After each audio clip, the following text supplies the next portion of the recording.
석 달여 만에 대구를 찾은 윤석열 대통령은 지역개발 정책을 쏟아냈습니다. 대구에서 혁명적인 변화가 일어날 수 있도록 정부는 과감한 지원을 펼치겠습니다. 윤 대통령이 대구에서 신속한 집행을 약속한 정책만 10여 가지, 대구 신공항과 팔공산 고속도로 건설, 악취 문제 해소까지 들어가는 예산만 5조 원 규모입니다. 하여튼 저와 우리 홍준표 시장님 또 우리 강은희 교육감님이 재직하는 중에 대구를 한번 바꿔보겠습니다. 여기에 여당 출신 지자체장은 국책 사업에 특정 건설사가 참여토록 해달라고 대통령실이 나서라고 노골적으로 요구하기도 했습니다. 포스코 건설이 대구 경북을 대표하는 건설인데 꼭 좀 참석할 수 있도록 참여할 수 있도록 이 실장께서 좀 도와주시고. 수도권에 이어 지난달부턴 지방을 중심으로 이어지는 민생 토론회에서 윤 대통령은 부산에서는 가덕도 신공항, 울산에선 그린벨트 해제, 서산에선 군사보호구역 해제를 약속했습니다. 총선을 앞둔 시점에서 여당 지원 논란이 거듭되고 있는 데 대해 대통령실 관계자는 이념 대신 민생을 챙기라는 야당 요구에 응한 것일 뿐 관건 선거는 아니다고 주장했습니다. 대선 공약을 지키는 과정이라며 총선은 물론 1년 내내 계속하겠다는 방침도 재확인했습니다. 대통령 공약 중 상당수는 국회를 통한 법 개정이 필요한데 지금 국회 여소야대 국면에서는 제약이 많습니다.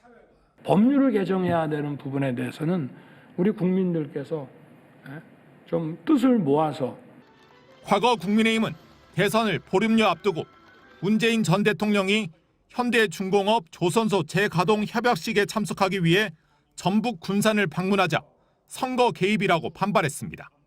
대통령실은 지역 현안과 연계해 호남과 강원 등 앞으로 전국을 두루 찾겠다는 계획이지만 언제 방문할지는 아직 정해지지 않았다고 밝혔습니다. MBC 뉴스 김민찬입니다. 강을 경계로 군부대와 마주보고 있는 마을. 이곳에선 높이 40m가 넘는 건물을 지으려면 군부대와 반드시 협의를 해야 합니다. 헬기장 비행 안전을 위해 설정한 군사시설 보호구역에 마을이 포함돼 있기 때문입니다. 국방부는 올해 이 보호구역을 해제하기로 했습니다. 앞으로 우리 조정면 지역의 민간 아파트 건설 등 지역 경제가 더욱 활성화될 것으로. 전국적으로 올해 해제되는 군사시설 보호구역은 역대 최대인 3억 3,900만 제곱미터, 여의도 면적의 117배에 달합니다. 군 비행장 주변, 접경지역, 민원지역 등이 포함됐습니다. 국방부냐 민생토론회에 참석한 윤석열 대통령이 직접 나서 해제 이유를 설명했습니다. 안보에 기묘한 부분만, 지장이 없는 부분만 남겨놓고 대폭 해제를 해서 지역 경제 발전을 위한 공간으로 만들기 위해. 하지만 총선을 코앞에 두고 나온 선심성 정책 아니냐는 지적도 제기됩니다. 국방부는 매년 연말이나 연초 군사시설 보호구역을 해제해왔습니다. 지난해 12월엔 올해 5,300만 제곱미터의 보호구역을 해제하겠다고 이미 발표하기로 했습니다. 그런데 이례적으로 2달여 만에 또 보호구역 해제를 들고 나온 겁니다. 4년 전에도 정부가 1억 제곱미터 면적의 보호구역을 해제했습니다. 그러자 국민의힘 전신인 당시 자유한국당은 관건 선거라며 날을 세웠습니다. 국방부 장관을 참석시켜 군사시설 보호구역 해제를 발표했습니다. 이 모두가 선심 공약 남발의 전형적인 관건 선거입니다. 그때와 달라진 게 있다면 여야가 바뀌었고 국방장관에서 대통령으로 급이 올라갔다는 점입니다. 선거를 의식한 것 아니냐는 지적에 국방부는 지난해부터 검토를 해왔다며 필요하다면 수시로 해제를 검토하겠다고 밝혔습니다. MBC 뉴스 이덕여입니다. 13번째 민생토론회로 울산을 찾은 윤석열 대통령이 과감한 그린벨트 해제 방침을 언급했습니다. 지방에 일자리를 만들고 활력을 불어넣을 첨단 산업단지를 세우려 해도 그린벨트에 막히는 경우가 많습니다. 대상은 수도권을 제외한 지역의 그린벨트로 그동안 원칙적으로 그린벨트 해제가 불가능한 환경평가 1, 2등급 지역도 필요한 경우 해제할 수 있도록 했습니다.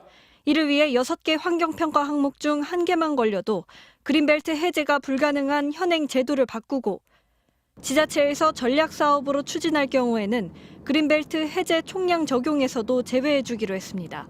당장 서울 여의도 면적의 837배에 달하는 그린벨트가 개발 제한 해제 대상에 오를 전망입니다. 그린벨트가 이렇게 대대적으로 풀리는 건 20년 만입니다. 급속한 확장으로 도심 한복판에 그린벨트가 많은 울산과 창원 지역이 직접적인 수혜 대상이 될 것으로 보입니다. 정부는 그린벨트가 풀린 땅에 투자를 유치하고 산업을 육성해 지역 소멸을 막는다는 계획입니다. 산업이 집중이 되려면 자연스럽게 넓은 면적의 사업지부터 필요해지게 되고 하지만 정부 정책이 곧바로 국토 균형 발전으로 이어지기 힘들다는 비판도 나옵니다. 수도권을 제외한 지방의 경우 당장 그린벨트를 해제해줘도 대규모 개발로 이어지기는 쉽지 않다는 지적입니다. 산업단지도 지금 없어서 지금 지방 산업이 발전 안 하고 있는가? 그렇지 않다고 생각돼요. 수도권 기존에 개발해 있던 산단이나 이런 것들을 잘 재구조화해서 재개발하고 해서 이렇게 활용할 생각을 하지 않고 경실련은 그린벨트가 해제된 대규모 토지를 기업에 넘기는 건 과거 개발 시대의 낡은 전략이라며 시대착오적인 조치라고 혹평했습니다. 실효성과는 별개로 대규모 그린벨트 해제 방침이 총선을 불과 50일 앞둔 시점에 발표된 건 노골적인 총선 전략이라는 비판도 만만치 않습니다. MBC 뉴스 문다영입니다.